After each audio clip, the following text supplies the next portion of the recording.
Welcome.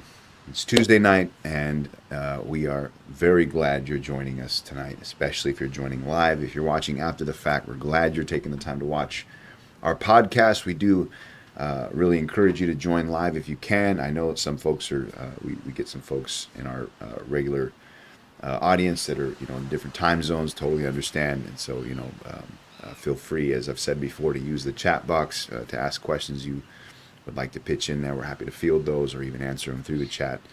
But for this to be a resource to you, you've got to be involved. So, use the chat box tonight. Use the comment section that you should have on your app or on your browser. Otherwise, getting started tonight, our topic is the unexpected, and I titled this how to process the unexpected, or dealing with how you handle the unexpecteds.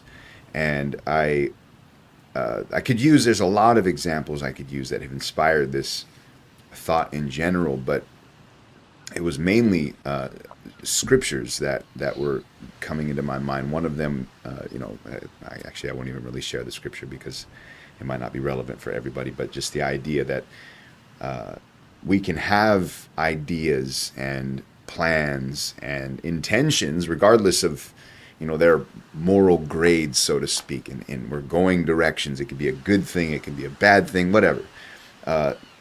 Goals and things we expect to happen in life, and it just seems like almost more often than not, life just really isn't that accommodating.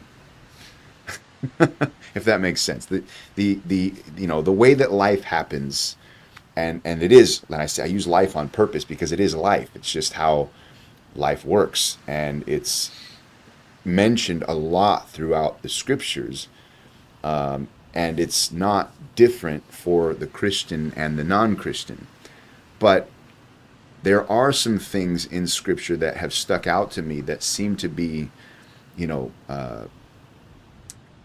differentiators, or things that make facing life different for the Christian than for the non-Christian, in the fact that you are going a direction that God is ordering or God is leading. And so I don't want to get super deep into that idea because I'm thinking more about just how to work with or deal with unexpected things that happen in life. But I was thinking about this from the standpoint of our expectations in general.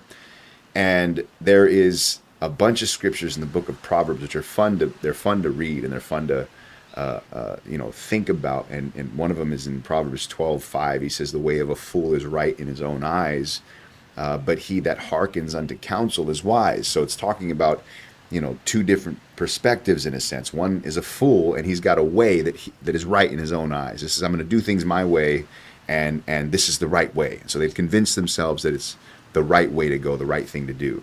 And then there's another scripture that says, "There is a generation that are pure in their own eyes, and yet is not washed from their filthiness." Again, talking about the perspective of one, and then almost like a statement of reality. And then there's another one in Proverbs 16:25 that says, "There is a way that seems right unto a man, but the end thereof is the way of death." So again, thinking about expectations, intentions, goals, this is the way I'm going to go. But then it's like this zoom out picture of reality. Here's how life really works. And then there's another scripture in Proverbs 9 where he says, many plans are in a man's heart, but the purpose of the Lord will prevail. So now we have a more specific statement about life. We have both man's plans with all the intentions, endeavors, efforts, plans that are made ahead of time, and all the expectations that we think are going to happen as a result of that. But then you have this statement about who's really making all this life work the way it's working, and how things are going to pan out. It says the plans of the Lord, the purposes of the Lord will prevail, which means to stand tall, or to be erected above, or to be consistent, or to become clear, or to endure. So in other words, it's going to have the last say, in a sense. And so I'm thinking about all this, again, a statement about how life works. And I want you to kind of like, just right off the bat, tell me how life works differently for the Christian and the non-Christian when it comes to this issue of, unexpected things happening, the intentions of man, and how life plays out for both sides of that story, that issue. Well, so the first thing that is probably that I think is important to talk about in light of what you just said is the idea, first of all, of the concept of the fool. It says the fool seems right in his own eyes, and the idea that the understanding is not talking about a fool who thinks he's right in his own eyes. He's talking about a person who thinks he's right in his own eyes, and he's the fool. And so, in other words, there's no such thing as a wise man who's right in his own eyes. And so that's an important thing to start with, because you have to have that understanding that if you are right in your own eyes, and the idea of that, the meaning of that is that you're looking at things from your own personal perspective, and what you think is a good idea, that is the definition of a fool.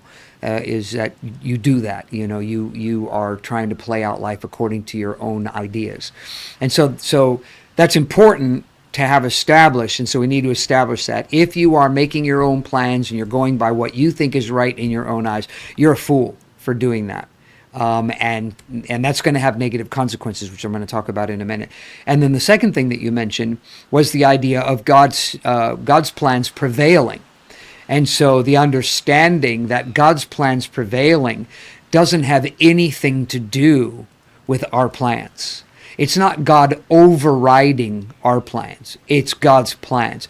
It's like if you are decided you're going to, cross the street at a blind corner, maybe a curve, and you're going to cross the street, and a car comes around the corner, and they see you, but it's too late, and you get plowed over. That's not the driver of the car's overriding your plan. The two are independent. They have nothing to do with each other. They collide simply because they are two different plans, two different ideas that contradict, or they cross contrarily. And so that's what it's talking about when it talks about God's plans, is that God's plans are God's plans. He's driving down the road. Now, if you're crossing the street in front of God's plans, you're going to get hit, because God's not going to stop and get you out of the way. You're just going to get run over. That's all there is to it, because God's plans prevail. That doesn't mean that God won't have tried to warn you, like giving you a Bible, having the church, opportunities to be able to know the truth, those kinds of things. So you may have already been warned 30 years ago, by God, that, in some obscure situation where you're, had an opportunity to hear truth, but you've been warned, and now God's plans are prevailing. And so those two things have to be in place before you can talk about the idea of the difference between a Christian and a non-Christian in terms of that, because there isn't any.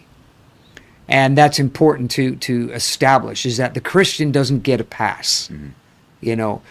The Christian who is right in his own eyes is just a Christian fool. He's still a fool. He's just a Christian fool, rather than being a non-Christian fool, but he's still a fool. And God's plans can still prevail over his life, or the idea of God's plans prevailing.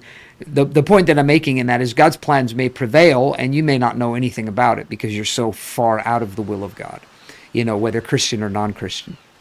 And so God may be doing something and you just miss it by a million miles. The thought that just jumped into my mind was the idea of, in the 60s, late 60s, the Jesus People movement, where there's a movement of young people that are coming to Jesus during the hippie movement. It started in San Francisco, and it started during the drug scene. So the whole sex, drugs, and rock and roll scene was going on. And then God began to move, and people were converting. And so a lot of those hippies that were involved in the sex, drugs, rock and roll converted. They became Christians, and they left that scene.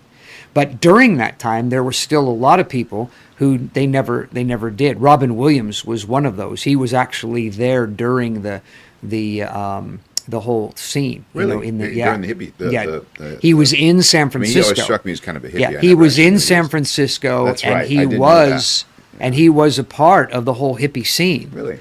And he had been witness to and rejected it. Really? Went on his own way because of not at that time he wasn't famous, but he was moving in that direction of going to become a comedian Is this and things something like you that. read in the Yeah, so I mean, reading it's the a book about it, right? biography on Robin Williams. Williams by Walter Isaacson.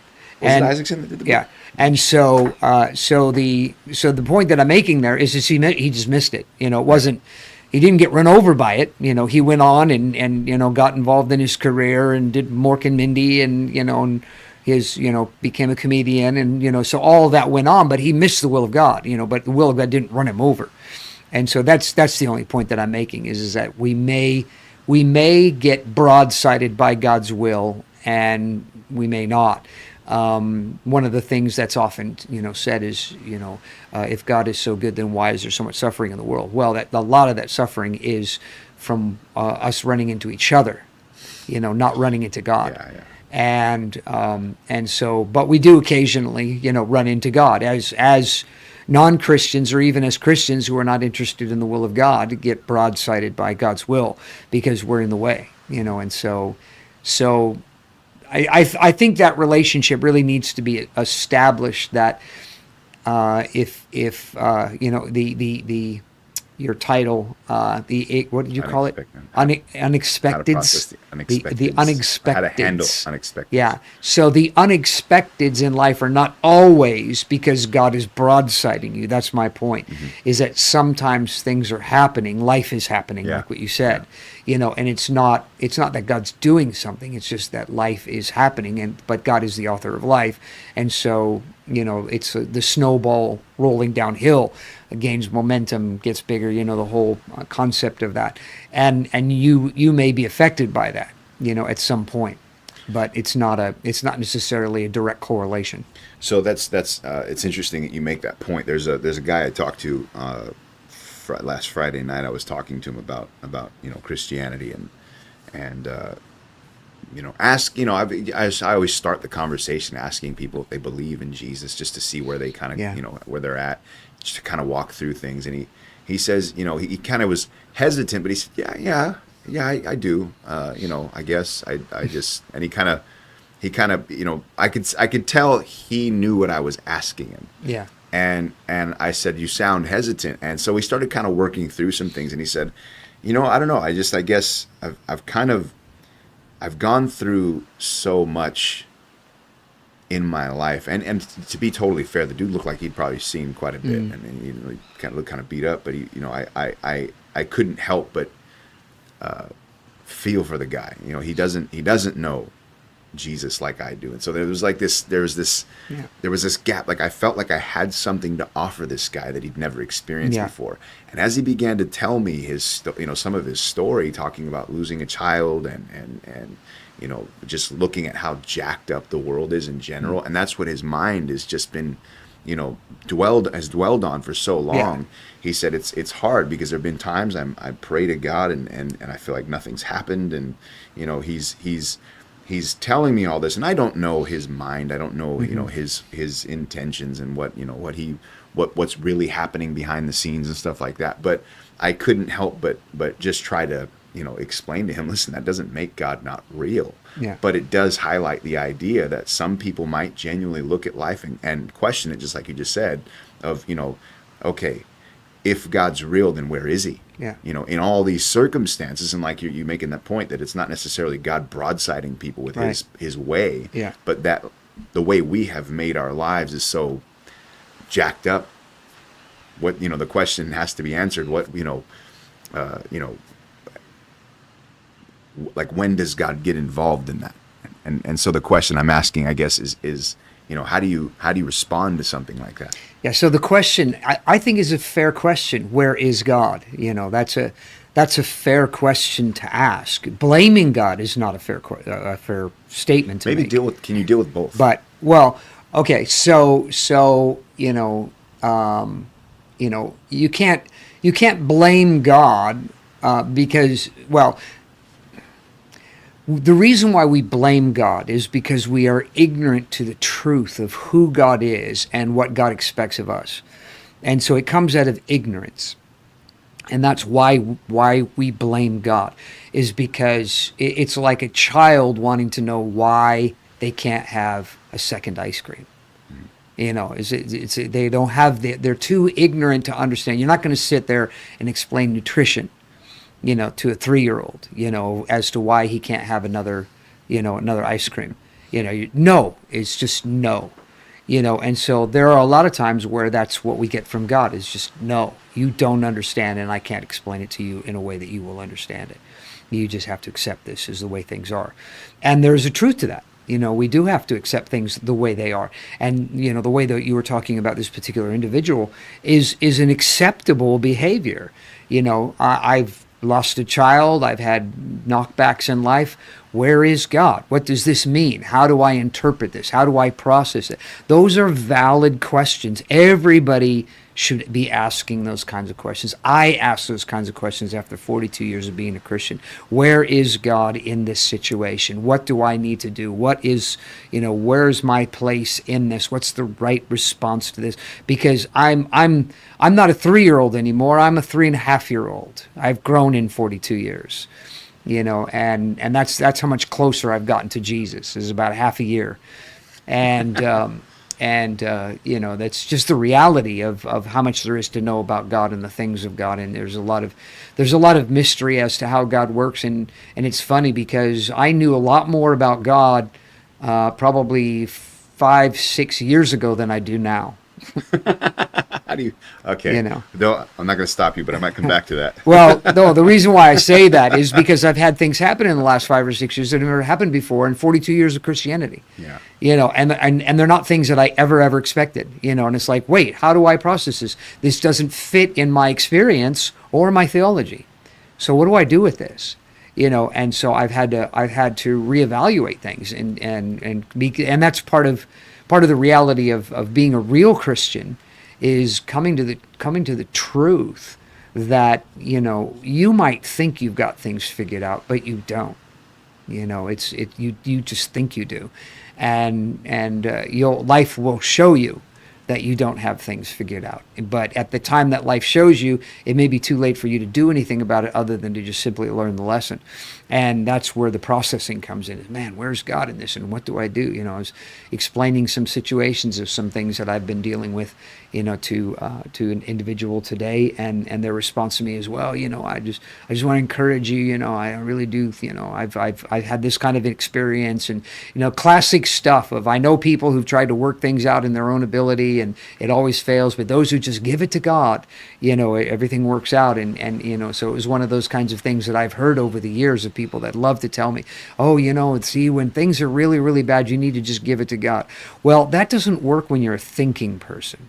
You know, because just giving it to God and just saying, I don't need to understand, it's not important for me to understand, I'm just going to live life with my head buried in the sand, and ignorance is bliss, that kind of thinking, you stay that way the rest of your life. You don't. And a lot of Christians are like that. They don't know anything more about Jesus than they did the day they met him in the first place, because they've just buried their head in the sand and, oh, I'm just not meant to know, you know, and that's not true. You know, that's not biblically true, that we're not meant to know.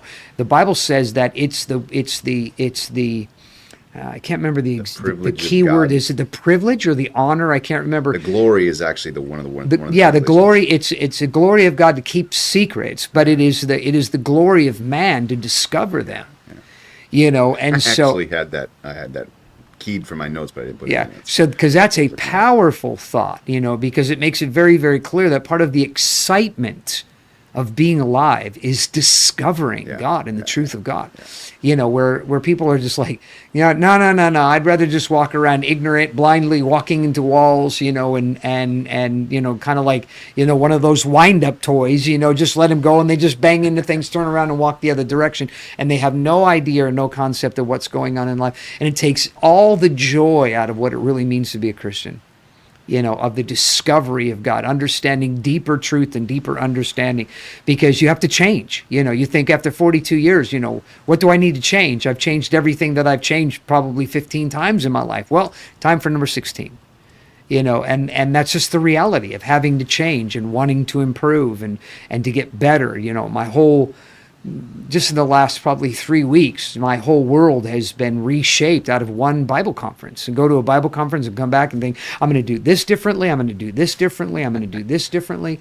Things that I have done for years a certain way, but God's speaking to me, no, now it's time to change. And during COVID, my approach to trying to reach people and Christianity and everything was to be, almost anti-religious, opposing religion and making a big deal out of it.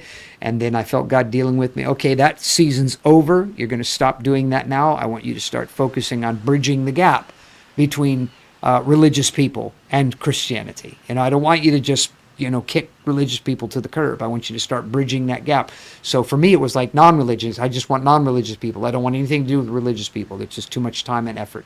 And God began to deal with me. No, you need to incorporate into yourself. If you're going to become all things to all men, you're going to have to incorporate, how do you reach religious people? Religious people are the kinds of people that we're talking about. Yeah. They're the people who they've got it all figured out, in their mind. They know, oh, no. The number of times that people have stopped me from talking, religious people.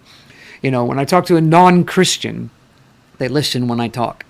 And then we talk, and there's a break in between. I talk, they talk, I talk, they talk. Religious people, they'll hand up, talk to the hand. I already know, I already know everything. And, oh, no, I know what you're talking about already, and I haven't even said anything yet. And it's like, no. And it's like, how in the world do you bridge that kind of a gap when people just shut down? I went to hand this girl a flyer, and she goes, no. And I said, you're missing out. And she goes, no. And so I went to try to engage her, and she just walked away. She just was not willing, to even communicate with me, And it was like, man, it's a common thing. So it's not like it's weird or anything like that. It's a common thing. But I've noticed that it's mostly people that have had bad religious experiences, or they've had their own religion. They've made up their own sort of religious theology, and they don't want anybody to try to convince them otherwise. They already know. It's the old saying, don't confuse me with facts. I've already made up my mind. And that's a lot with religious people. But God really began to deal with me. No, I want you to start bridging the gap between religious people and Christianity. I want you to start trying to reach them.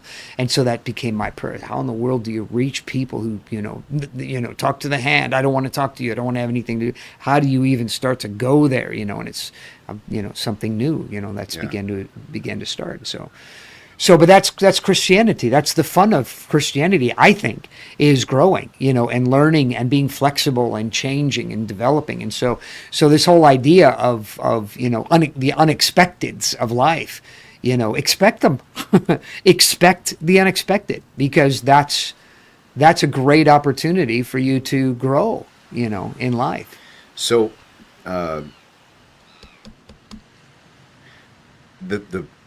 the inspiration for this podcast, I'm trying to be kind of vague, but still ask the question in a specific way. But yeah, so sometimes, and I've seen it happen a lot, actually, just in observation, it's happened to me before, but and I'm sure you can probably relate to it, but there are times where the unexpected is more than just whoa, I didn't expect that. Yeah. It's more like get hit by a truck. Yeah. I was just gonna say it knocks you off your feet. Yeah. Like it's something that happens, and here's where the question is a little bit more like specific. Is that I've seen and observed many times, sadly, where people don't recover from that. No. And not only do they not recover, but they change. Yeah. They change for the worse. Yeah. Yeah. And so first part of the question is. Yeah. So why, and how come? Well, why is it so hard for some people to recover? Because you're right in your own eyes. That whole concept of having to be right. And this shouldn't be happening to me. I don't accept it. I refuse it. I'm doing well. I'm doing fine. I'm perfect in every way, and so therefore this shouldn't be happening to me. Rather than like what I just described, of letting the unexpected elements of life be a wake up call. Maybe there are things in your life that need to change. Maybe these, no, there are things in your life that need to change. Always. Not Yeah, maybe. yeah. There are things in your life that need to change because you have been confronted by something you are not prepared for. And so if you're going to be able to handle that, then you have to change. You just have to change. Or you stay the same and you just let it beat the crap out of you. Because that's what's going to happen is you're going to get bitter, you're going to get upset, you're going to start blaming people. That's why I think it's funny, you have these people that call themselves Christians, and then they actually make podcasts deconstructing, and that whole deconstruction thing is they're going to give you logical reasons why they're no longer Christians. And really what you're listening to is you're listening to a big baby who has been hit by something in life, maybe even just reality of the truth of who they are, has come out or whatever. And they're unwilling to face it. They're unwilling to face the fact that they screwed up, that they made bad decisions, that they did dumb things, and that when life came by and blasted them, they weren't ready for it because of the decisions that they made, and or the lack of maturity to be able to handle the difficult times. There isn't a single thing that has happened to a person that hasn't happened to a Christian who's been able to go through that with joy. It doesn't matter what you pick a thing, it's happened, and there's joy. There are books, all kinds of books that have been written over the years by people who have had horrific things happen to them, absolutely horrific things happen to them, and yet they still went through it with joy and talked. And the motivation for writing the book was to hopefully help other people going through similar sorts of things. Mm-hmm. And how to deal with the tragedy, how to deal with loss, how to deal with the unexpected problems in life. And they're stronger because they discovered their weakness. They discovered a weakness, a vulnerability, and they let God work in their lives, and that vulnerability turned into a strength. So talk about a little bit, you mentioned not having maturity, to handle things that happen in life. Because the truth is not, there's many situations where, it almost seems like when I say maturity, isn't the idea of being immature, not mature enough. For that circumstance, you're not what you needed to be in order to handle that circumstance. So when that circumstance happens, it's time for you to get your game on, and step it up. How do you do that?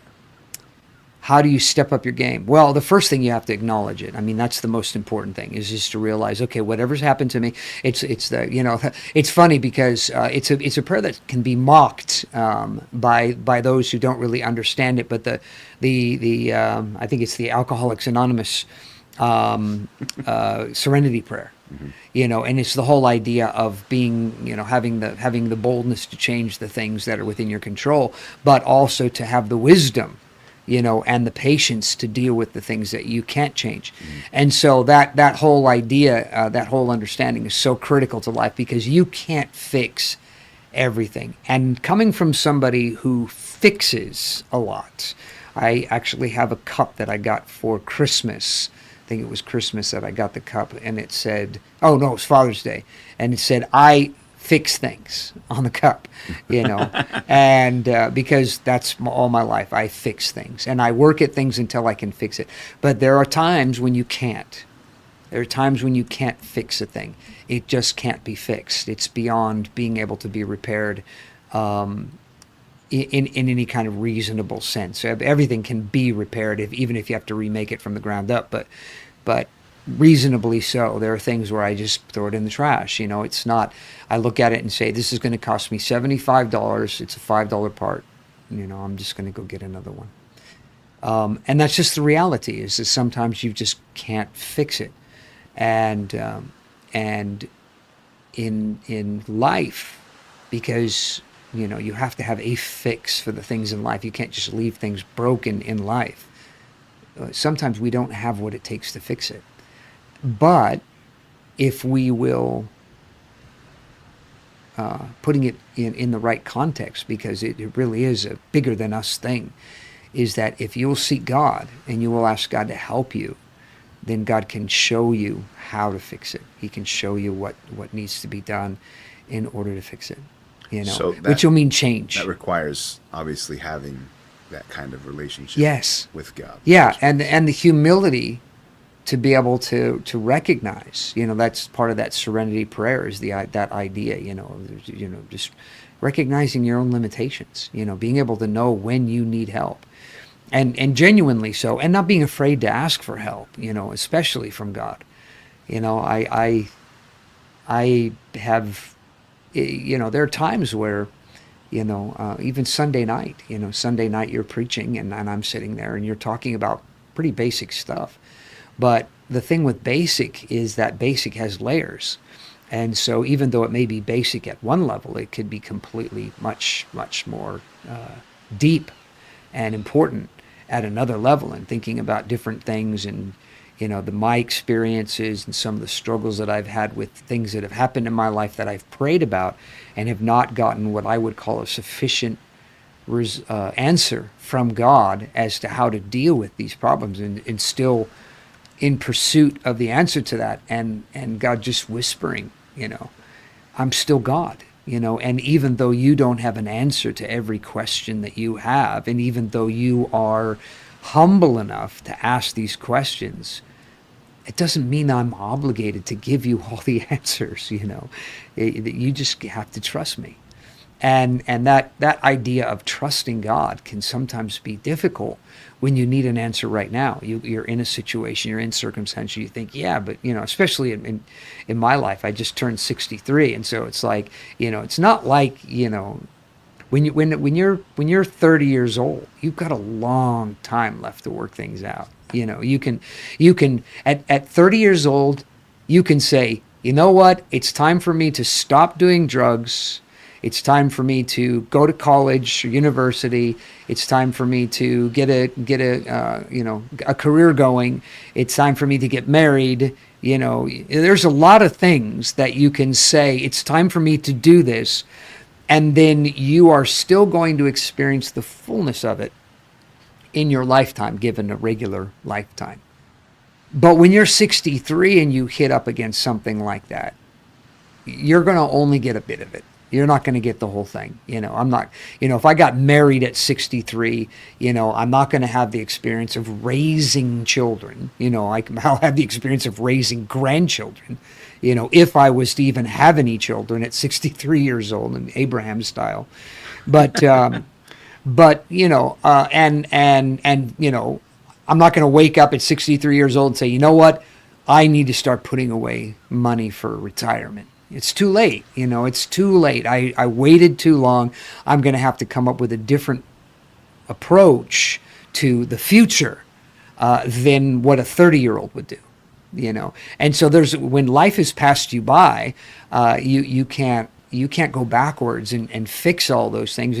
And specifically in my situation, there are things that happen to you that are happening to me, I should say, at 63 years old, that I wasn't prepared to have happened to me, simply because I didn't think they happened to people. I didn't have any experience in that arena. And so it was like, well, what do I do with this? How do I process that? And you still have to be able to humble yourself and say, I'm going to rely on God. I'm going to trust in God. And, God is going to be in control of everything. He knew this was coming. I've been living for him. I've been faithful in serving God. And so, who knows what God may do? One of the scriptures, even today, a scripture that inspired me was when there's a famine in Israel or Samaria, and it's a horrible, horrible famine. They're actually, the fact that they're buying dove's poop for food. They're buying it for that. Yeah. That's enough. But they're buying it at an exorbitant price. Yeah. That tells you how bad things really were. And Elijah comes, and Elijah says, by this time tomorrow, you're going to be able to eat whatever you want. And one of the captains of the king says, if God were to open the windows of heaven right now and pour out of heaven, that wouldn't happen. And so you can see the thinking behind that is that even if God did a miracle right now, and he's even open to the idea, even if God did a miracle right now, there's no miracle that God could do using the world that we're living in, that could actually meet that need. That literally tomorrow the price of everything is going to drop. The price of everything tomorrow is going to. So even if there was an abundant supply of things, the idea of processing it, the idea of, getting it into circulation, that's still going to be something that's going to take time. So even if God did this today, tomorrow that's not going to happen. But that was the prophecy. And then the follow-up prophecy to that was tomorrow it is going to happen, just like I said, and you are not going to see it. And sure enough, what happens is not something that anybody thought of. All the spoils that had been stolen from them by the camp of the enemy heard a noise, thought it was an army coming. They fled and they left all of that. So all the stuff that they had stolen that during this famine that had caused this economic downturn, now they had all of that back. And it wasn't even the opening of the windows of heaven. It was just simply getting back what was stolen from them. And the excitement and the joy of all that return and everything immediately turned into a totally new economy the next day. And it happened in a day, just like he said. And the man didn't actually be able to see of it because he was run over by the crowd as the crowd was making their way out to get all this stuff. Because it wasn't, so that's the interesting thing about it, because it wasn't just that, God met the need, it's that the need was done in such a way that everybody benefited immediately from that need. The whole city went out and collected all this stuff. And so immediately everybody had free stuff, not really free stuff, their own stuff back, but everybody had stuff, And so now the economy could be restart the next day, because now you don't need to pay me an exorbitant price for dove's dung because you've already got what you need to eat. So if I'm going to sell you something, I'm going to have to bring the price way, way, way down today. I can't wait weeks, or else I'm going to be, this stuff's going to spoil or whatever, So the dynamics of all that is what I'm talking about. Is the dynamics of all that were not something that anybody could have conjured up an idea. And it wasn't even really supernatural, in the true sense of the term. The supernatural part was the fact that they fled, they heard the noise, they thought it was an army, all these kinds of things. That was the sort of miracle side of it. But the actual resources themselves, they were not a miracle at all. There was nothing miraculous about that at all. And then, boom, just all of a sudden, it'd be like the Bay Area, tomorrow everybody owns a house. Yeah. It's that kind of a thing, and so it's like if everybody woke up tomorrow and they owned a house, houses wouldn't be selling for $1.5 million. Yeah. Who are you going to sell it to? Everybody already owns a house, and so there's no need to buy a house for $1.5 million. So if you want to sell a house, you're going to have to bring the price way down. And so that's the idea. That's the you never know what God's going to do. Mm-hmm. And so having hope and confidence in God and trust in God, that God can see a way that you cannot see when the unexpected happen, is very, very important, because you don't know what will actually happen. You don't know how things are going to play out. And you can't know because, especially as somebody who's a Christian, you can't know because you don't know what God's already been planning. Yeah. Already. Again, that goes back to that idea of God's plans prevailing. God has said, when Elijah goes and tells them that the economy is going to change tomorrow, well, God had already put everything in order. Yeah. It was just a matter of pulling the trigger. Yeah. And then it would happen. And so there's a lot of times that there are things like that in life, is that God's ready to pull the trigger on a thing. And he's if we're in place when he pulls the trigger, then we can benefit from that. So, okay, a couple more questions here. By the way, if you have, we again, this is a live and interactive podcast. So if you guys have questions, you can use the chat box for the chat box for that. We encourage you to ask questions. I know some folks were promising to play the devil's advocate, and so if you're watching, that's pointed at somebody in particular. We'll see. I'm pretty sure they're watching. So anyway, so staying in the context of like maturity. What are some things that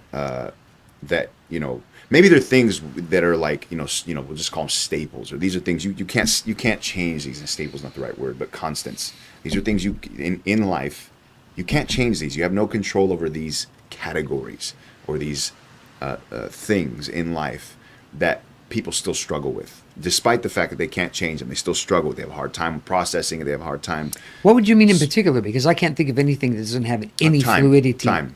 You cannot control time. No, you can't control time. So the process. I just give you an example of how time doesn't have to be a factor. I'm just asking you to state them explicitly. That's. Well, you made a statement about that there are certain things in life that you can't change, and I don't know of any. I mean, yes, there are things in life that you cannot change that are going to happen eventually, but not something that has some kind of sell-by date on it. Can you change people? Yes. Can you? Yeah. You can change somebody. That's called influence. Okay. So I hate when I ask questions like this. Because I know it's the problem is you don't know what I'm not trying. I don't know if it's just what I'm trying to ask, but you have a different thought in your mind. I don't know how to. No. Honestly, I don't know what you're trying because you're saying. So does man basically have, you're saying okay. Let me change the word. That wall is black, and so how would you turn it white? We're just wasting time. Hold on. So just stick to the point here. So I'll change instead of we cannot change, we have no control over. We'll phrase it like that. But we do have control. No, we don't. I can literally go back in several podcasts. You said we don't have control over anything. Control's an illusion. And we can go back and trace your exact words. We personally don't have control over it, but God has control over everything. Fair enough. And if we trust in God, then we have control over it. But I didn't say we can take control. I said we have control over. We have a say. We have a say. To the point that I made though was that things that people still struggle with. So now I guess we're talking in the category of people who don't have that appropriate relationship. Okay, so here's we are saying that. Yeah, I mean we are saying that because there are things in my life that have gone out of control, by the circumstances, the unexpected. They go out of control, but they don't stay out of control. They don't become controlled by me. But my perspective changes, my understanding changes, my ability to change, in general and adapt to the change of circumstances has now brought those things under control. Because it's not so much that I brought things under control as much as I've brought the things that are controllable under control. Okay, let me give you an example. And so I hear what you're saying, and I'm not at all going to try and rephrase because you're using a perfect example. But it's the idea of hitting a dead end. Yeah. So do you have any control over a dead end? Yeah, you turn around and go back and find another way. That's maturity, right? So what are some things in life? So for instance, like I have developed. I'm an electrician, and so I've developed. Sadly, I've kind of lost my touch on some of this, but I have developed a very healthy respect of electricity, especially when I'm working around live components, which is a pretty normal part of my job. But if I'm on a ladder, for instance, and I'm working on a live component with tools, I actually have tools in my hands. Mm-hmm.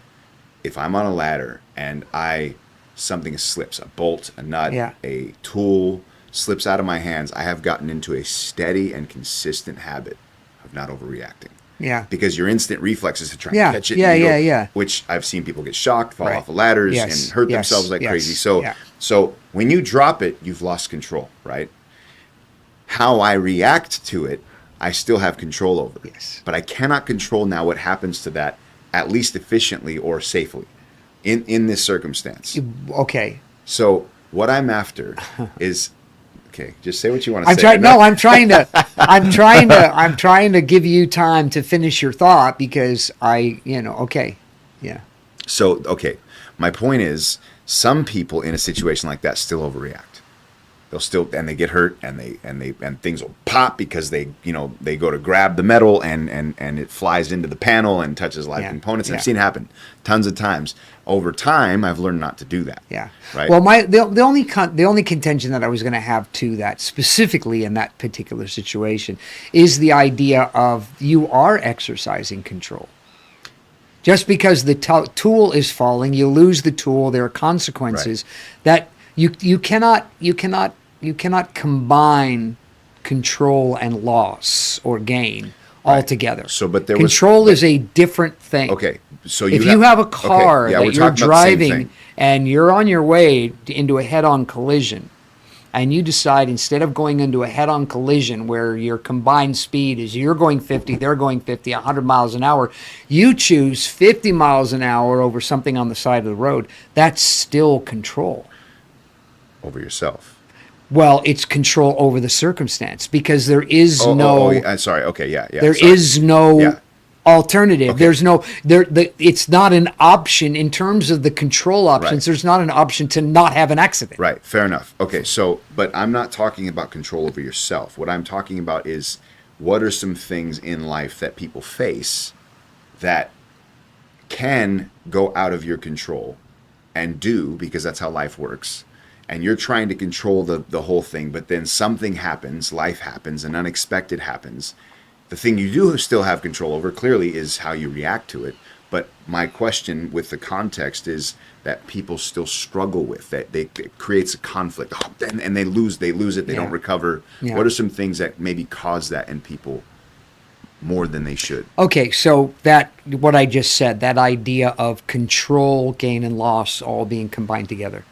That whole idea that that control means you get back what you lost, or the potential to lose, and that's not control, because sometimes you lose. Your example is a perfect example. You've got let's call it an expensive tool. Let's call it a specialized expensive tool, and you're up on a ladder and you lose grip of that, and that if you scramble for that, there's a good possibility of you falling off the ladder. You gain control over yourself, and you wave goodbye as it falls 30 feet down to the ground, then blasts into a million pieces. There's a loss, but control was not lost. Right. You had control over the circumstance. Now, this is where the problem lies, is the whining over the tool that you just lost, and how it's not fair, bringing that into to life situations. It's not fair. Why does this kind of stuff happen? I work on, it's become almost a running joke in my mind of me working on things, and inevitably things, I lose it. It drops, little tiny things like that. I drop. There's a vortex that opens in the earth and swallows it. And it's gone. I can't find it. It's just not there anymore. I saw it drop. I saw it bounce. I saw it bounce once, twice, disappears. It's not there anymore.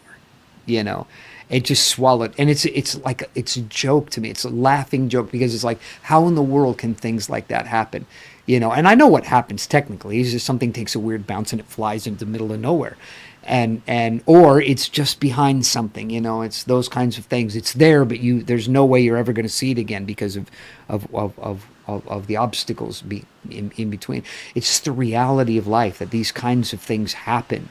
You can get all frustrated, mad, and and there's been times where I've said it jokingly, not seriously, is like, there are times where gravity really is a pain in the butt, because if it wasn't for gravity, this wouldn't have happened, because I drop this, or it springs into the air, it's still going to be there. If there's no gravity, I'm going to be able to just reach up and grab it. It's not, because the reason why it's falling back down to the ground is because of gravity. But if there was no gravity, just go up and just kind of float around, and then I can just pick it out of the sky, and that would be wonderful. That's not reality. That's not reality. So for me to get mad at gravity, genuinely get upset at gravity. And that's what people do. They get upset at things that exist, and it's not a question of having control over them, is that you can't make them not exist. I wouldn't put that in the same category as not having control over something, because it's unreasonable. And that's what you have, is you have people losing it, getting upset. It's unreasonable. That's the driving factor in their lives, is they've become irrational, because there's nothing you can do about it. What keeps a rational mind? What is like the underlying mindset that keeps a rational mind in place? You have to accept reality. Sometimes things happen. Sometimes things. Would you just become stoic? Like, is that well, the idea, or what? What's... Stoic. I don't like the word stoic, because it conjures up not in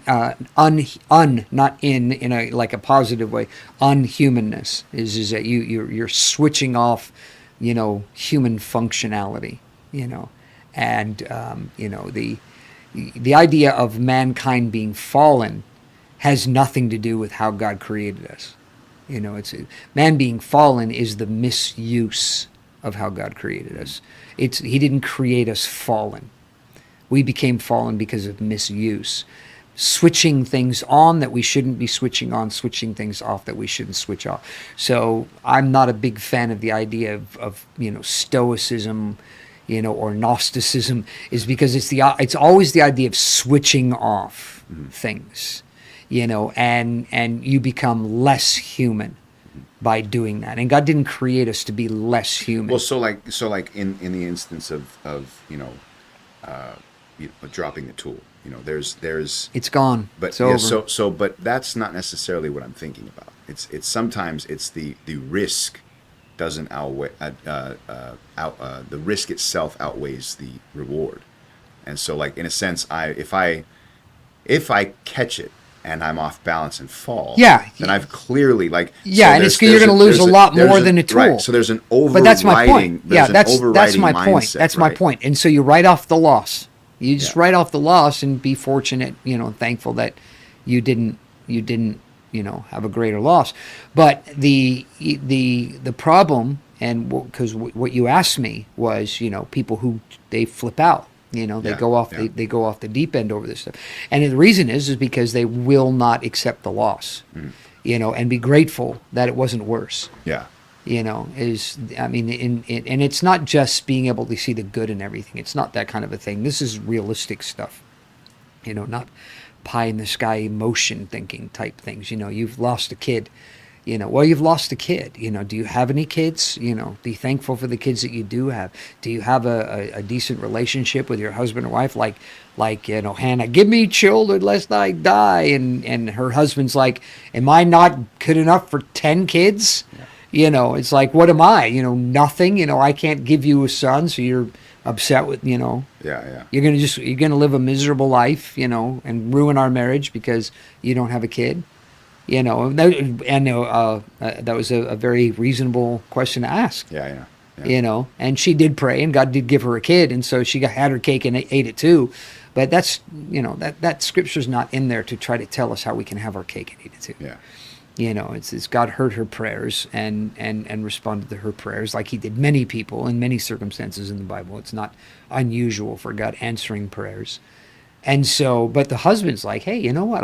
The other part I think is, quite ironic about the whole thing is that now he's got a son, and then she wants to give him away. And it's like this. I've always thought about this. This woman just doesn't. She just doesn't. Mine, girl. Yeah, she just doesn't. She doesn't. I know that was part of the condition. Yeah. Is you give me a son, I'll dedicate him to you. It's like I just want to have a son. It's like okay, fine, but.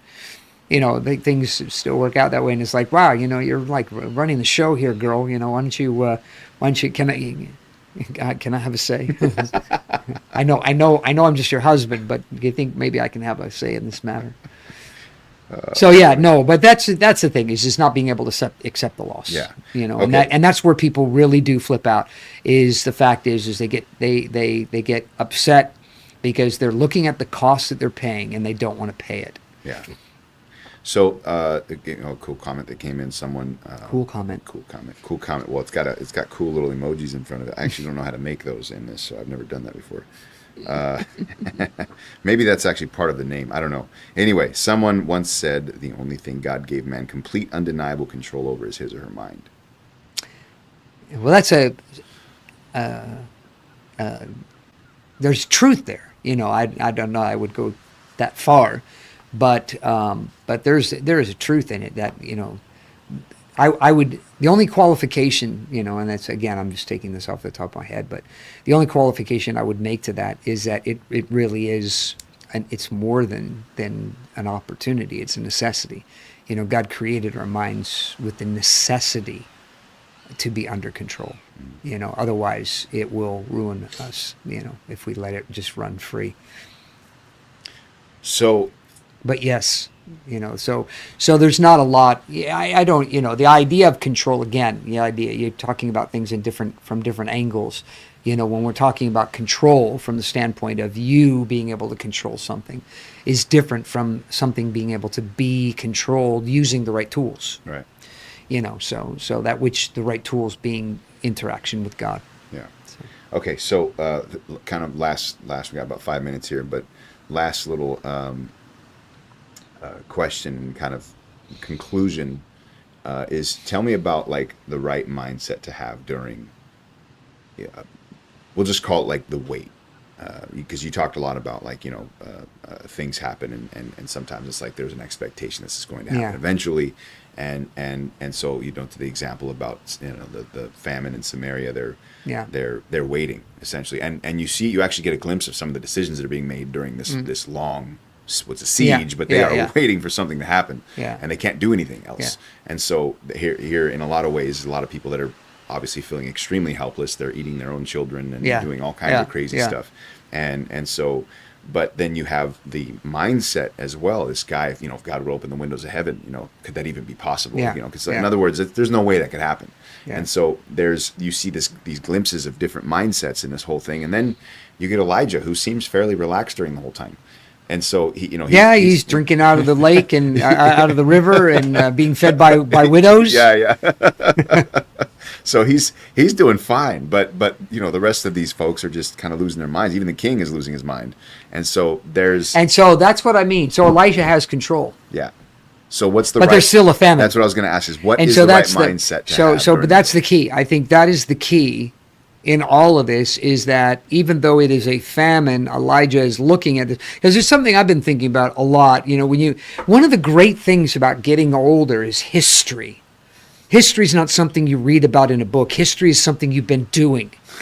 And so it's great because you get to think about things from that standpoint. And one of the things that I've thought about a lot is the idea of in the really seriously, and I don't want to talk about the good old days.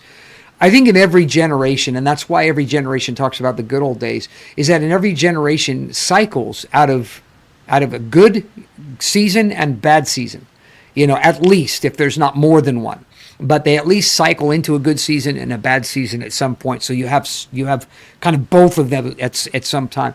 And you have to learn, like right now, for me in my life, I would call it a bad season economically.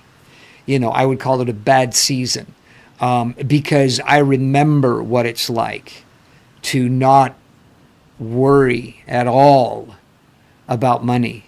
When I was a young man in Tucson working at Burger King part-time, I could still have an apartment, though I rented the apartment with a friend, and I could still go out and party every night of the week. I could still buy a car. I still had money, I could put money in the bank, and I could buy drugs and beer. And, there was the what's the term? Discretionary income, was much higher, where, it used to be said, it was, that if you are renting, and it's still something that's said, it's just impossible now, is the idea is that, if you're gonna rent or get a mortgage on a house, it shouldn't be more than 25% of your income. That was the general thinking. That's a wise way of handling things. Heard that before. 25% of your income. Well, so that means if you want to buy a house in the Bay Area, you have to be a millionaire. Every year, you have to be a millionaire. I mean, otherwise you're not gonna, what you're looking at for like $400,000 or something like that to be able to do 25%. So say you buy a house and it's $3,000. So you got to make $12,000 a month, to be able to buy a $4,000 house, and so it's $144,000 a year, and that's doable. It's doable in the Bay Area, but it's not just working at Burger King. You can't make $144,000 working at Burger King. And so my point in that is that things fluctuate. Some seasons are better than others, and some parts of life are better than those. Learning how to just flow with that, is that there are times in life where things just suck, and it may suck for a while, and there may be no end in sight, like a famine. It may be something that it's going to go on. It may be years, and you may be too old. Most probably listening to right now aren't thinking about the idea of being too old for anything, but you may be too old to be able to do that. My parents bought a house in California for $40,000.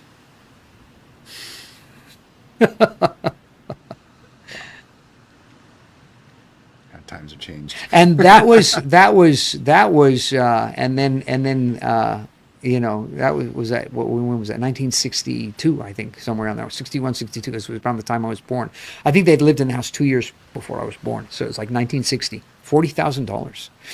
Now that's like, it's like 60 years ago. Okay, it's not like 100 years, 1,000 years ago. It's not like 60 years ago. 60 years ago. 40,000 in 60 years. That same house is not 400,000.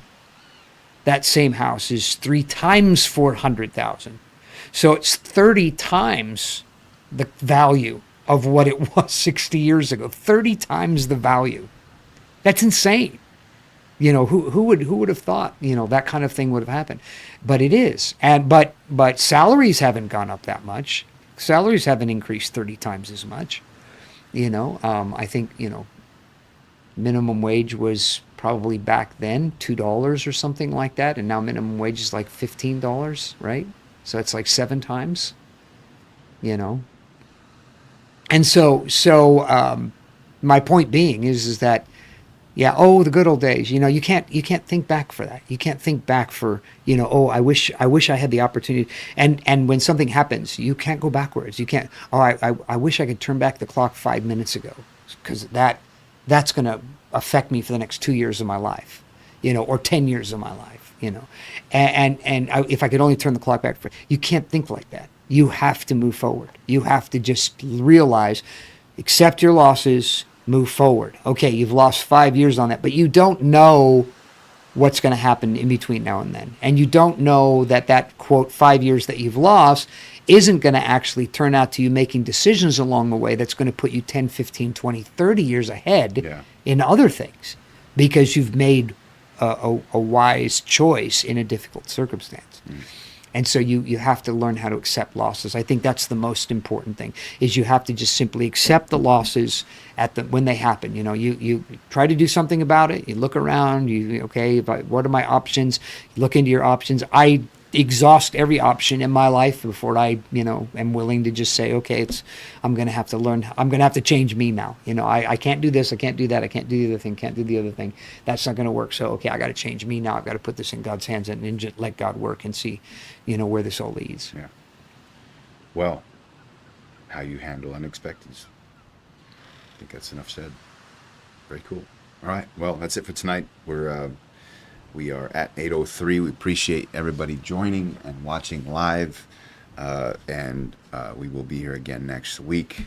We are also here for a live or in-person service. We are a church, and so we do have a midweek service every Wednesday night at 7 o'clock. And so we encourage you to come if you're in the area and check out the service. And we hope to meet you. Otherwise, we'll be here again next week. New topic, new title, and more to come. We'll see you guys next time.